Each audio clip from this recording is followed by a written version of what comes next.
Dili naman gud na ninyo need ang kanang kuan gud kanang magpagwapo mo, magpagwapa mo, ana ba?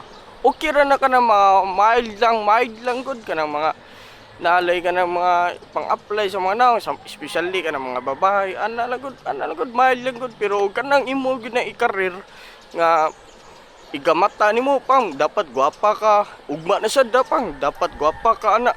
The more manggod ka na ingon ana, the more maguba imong naong. Maguba nimong naong do, maguba. Tanan na lang sud si mong naong na ang imo na lang naong. Imong naong ba? Maguba na do bisag unsa imong magi pang apply, nipis na kay kag panit, ana kay dapat unsa nay kanang ping-ping imong kuan na kay magi pang apply na katong mahapdos kay ba ana ba? Mo na maguba imong naong.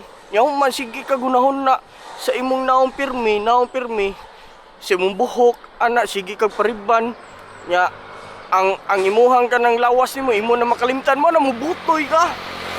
Udako ka ba?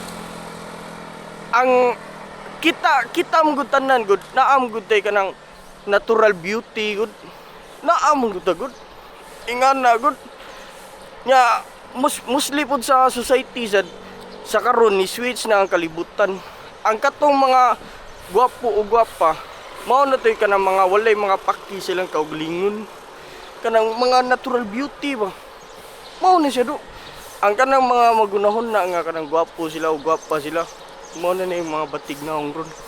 Tanawa na ninyo ka na sa personal o ka na sa social media. Mura makaingon na mo kayata no. Naguba naman niyang naongoy tungod sa iyong mga gipang apply. Tinuod na.